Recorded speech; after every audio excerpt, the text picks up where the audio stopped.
Sveiki gyvi, brangūs krepšinio aistruoliai, jūsų dėmesiui antroji naujo sezono laida Krepšinio savaitė. Praėjusią savaitę apsnūdusią Lietuvos krepšinio vasaros rinką sudrebino Panevėžio 7bet Lietkabelio ekipa. Į Aukštaitijos sostinę atvyksta iš už Atlanto rungtyniauti į Europą grįžtantis Deividas Sirvydis. Pastarasis karjerą pradėjo Vilniaus Ryto sistemoje.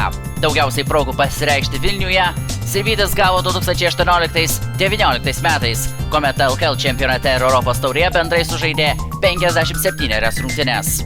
Vėliau krepšininkas persikėlė į Jeruzalės Hapoel ekipą, žaidė Detroito Pistons ekipoje NBA pirmenybėse, jo žaidimą taip pat buvo galima išvysti NBA G lygos pirmenybėse. Priminame, kad Deividas Sirvydis su Panevėžio ekipa pasirašė 1 metų kontraktą. Pirmasis apie šią žinią rugpjūčio 3 paskelbė 15 min žurnalistas Rokas Pakėnas, o vėliau klubas šią informaciją patvirtino oficialiai. Krepšinio savaitės laida toliau tęsia BetSafe LKL vasaros turgaus rubriką ir šiandien pristato dar 4 komandų vasaros darbus. Pradėkime nuo Jonavos IPET ekipos, kuri paskelbė apie 2 naujus krepšininkus. Pirmoju Jonavos klubo tarpsesio naujoku tapo Michaelas Haksas iš Jungtinių Amerikos valstijų. Su juo pasirašyta 1 sezono sutartis. Praėjusią sezoną krepšininkas rungtyniavo Vengrijoje. Atstovaudamas Kapošvaro ekipai, jis Vengrijos čempionate rinko po beveik 16 taškų ir po beveik 9 atkovotus kamuolius. Kitų Jonavos komandos naujoku tapo žaidėjas Ivanas Gandija iš Puerto Riko, praėjusį sezoną rungtyniavęs Latvijoje, Ventspils komandoje. Dabar žvilgtelkime į Utenos Uniclub Casino Juventus komandos tarpsezoninio darbus. Komanda kol kas paskelbė apie 4 žaidėjus naujokus.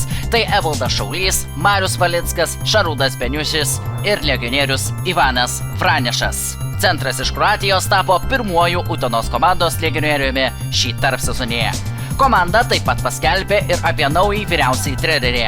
Donaldą Kairį šiose pareigose pakeitė Oliveris Kostičius. Klaipėdos Neptūnas šią vasarą paskelbė apie 3 naujus žaidėjus.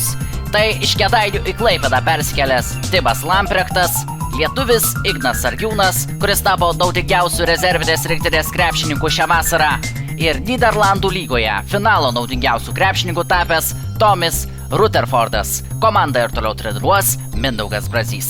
Na, o Kėdainių Nevėžio komanda šią vasarą papildė kaip niekada gausus krepšininkų skaičius. Mes išskirsime 4 krepšininkus. Į Kėdainius atvyksta Prienų komandoje praėjusią sezoną užbaigęs Robertas Kelečius. Taip pat 2 krepšininkai iš NCAA lygos. Tai Šonas Makneilas ir Brevinas Galloway. Taip pat į Kėdainių komandą grįžta rungtyniauti šioje ekipoje 2016-17 metų sezone žaidęs Ignas Vaitkus. Komandą toliau treniruos Gediminas Petrauskas. Beje, rengiant šią laidą paaiškėjo, kad Kėdainių klubas komplektaciją artėjančiam sezonui jau baigė. Vilniaus Vilkai, apie kuriuos kalbėjome praėjusioje laidoje, taip pat netingi žaidėjų rinkoje ir pristato dar vieną naujoką. Į sostinės komandą atvyksta Lietuvos krepšinio gerbėjams puikiai pažįstamas Džordžia Gagičius, kuris 2020-2022 metų laikotarpyje vilkėjo Panevėžio 7bet Lietkabelio aprangą ir su ją pasiekė ne vieną skambią pergalę Lietuvos krepšinio lygoje ir Europos taurėje. Būtent Europos taurėje kitą sezoną ir rungtyniaus į Vilnių persikelsiantis Vulfs klubas. O dabar žvilgtelkime į Lietuvos vyrų krepšinio rinktinės daržą. Mūsiškiai per pastarąją savaitę sužaidė dar 2 kontrolinės rungtynės. Iš pradžių lietuviai Suomijoje susitiko su šios šalies nacionalinė rinktinė ir po dramatiškos kovos pralaimėjo 79-81. Kaip ir rungtynėse su Sakartvelo rinktinė Kaune, taip ir čia viską nulėmė paskutinis metimas.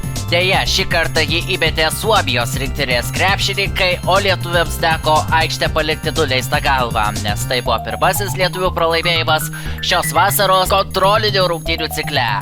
Dabar persikelkime į Prancūziją, kur rugpjūčio 9 lietuviai susitiko su šios šalies rinktinės krepšininkais. Lietuviai žaisdami su viena stipriausių Europos krepšinio rinktinių gavo karčią meistriškumo pamoką.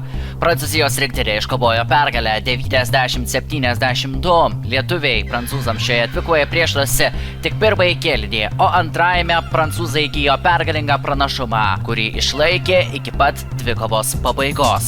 Tai buvo antrasis Lietuvos rinktinės pralaimėjimas pasirengimo cikle iš eilės. Kitoje laidoje papasakosime apie atsakomąją lietuvių dvikovą su prancūzais Vilniuje ir mūšį su Suomija Klaipėdoje. O šiandien krepšinio savaitė su jumis atsisveikina. Iki pasimatymo kitą savaitę.